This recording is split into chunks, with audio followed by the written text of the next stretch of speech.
Welcome back to Beena's learning class. 8ാം ക്ലാസ്സിലെ basic സയൻസിൻ്റെ 17ാമത്തെ ചാപ്റ്റർ കുഞ്ഞുങ്ങളെ ദ ബ്യൂട്ടി ഓഫ് ഡൈവേഴ്സിറ്റി അല്ലെങ്കിൽ വൈവിധ്യങ്ങളുടെ സൗന്ദര്യം. അതായത് ബയോളജിയുടെ 2ാമത്തെ ചാപ്റ്ററാണ്. നമ്മളിതിൻ്റെ മലയാളത്തിലും ഇംഗ്ലീഷിലും എല്ലാ നോട്ടുകളും ആ ചാപ്റ്ററുമായിട്ട് ബന്ധപ്പെട്ട എല്ലാ ക്വസ്റ്റ്യൻ ആൻസറുകളും നമ്മുടെ ചാനലിൽ കിടപ്പുണ്ട് കേട്ടോ.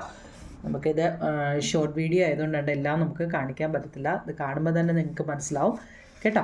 ഞാൻ അതിൻ്റെ ലിങ്ക് താഴെ കൊടുക്കാം. നിങ്ങളത് കയറി കാണുന്ന എല്ലാ നോട്ടുകളും ഉണ്ട് കേട്ടോ. ആ ചാപ്റ്ററുമായിട്ട് ബന്ധപ്പെട്ട എല്ലാ നോട്ടുകളും ഇത് കാണുമ്പോൾ തന്നെ ബയോഡൈവേഴ്സിറ്റി എന്നാൽ എന്താണ്, ഉൽപാദകരെന്താണ്, പ്രാഥമിക ഉപഭോക്താക്കളുടെ പ്രത്യേകത എന്തെല്ലാമാണ്, വിഘാടകരെന്നാൽ എന്താണ് കണ്ടോ, പോഷണ തലങ്ങൾ, ട്രോപ്പിക് ലെവല് കണ്ടോ. പറയാനാണെങ്കിൽ ഒത്തിരി ഉണ്ട്. അതൊരു വലിയ ചാപ്റ്ററും കേട്ടോ. ബയോഡൈവേഴ്സിറ്റിയെക്കുറിച്ചും പ്രിഡേഷനും ഉണ്ടോ. എല്ലാത്തിൻ്റെയും മലയാളവും ഇംഗ്ലീഷും കൊടുത്തിട്ടുണ്ട്. നിങ്ങൾക്ക് എല്ലാം മ്യൂച്വലിസം പഠിക്കാൻ എളുപ്പമാണ്. അപ്പോൾ അത് വൃത്തിയായിട്ട് എഴുതിയെടുക്കുക കേട്ടോ. ഓക്കെ നിങ്ങളെ